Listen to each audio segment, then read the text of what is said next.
বন্ধুরা কেমন আছো? আশা করি ভালো আছো, সুস্থ আছো। পুজো বেশ ভালোভাবেই কেটেছে। আজকে বিজয়া, শুভ বিজয়ার আন্তরিক শুভেচ্ছা সকলকে জানাই। সারা বছর ভালো থেকো, সেটাই আমার ভগবানের কাছে প্রার্থনা করি।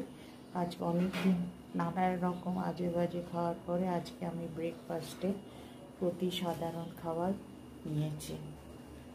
আজকে নিয়েছি মুসাম্বি, আঙ্গুর,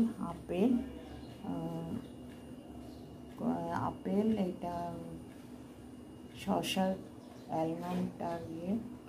অ্যালমন্ড আর কিশমিশ, সন্দেশ,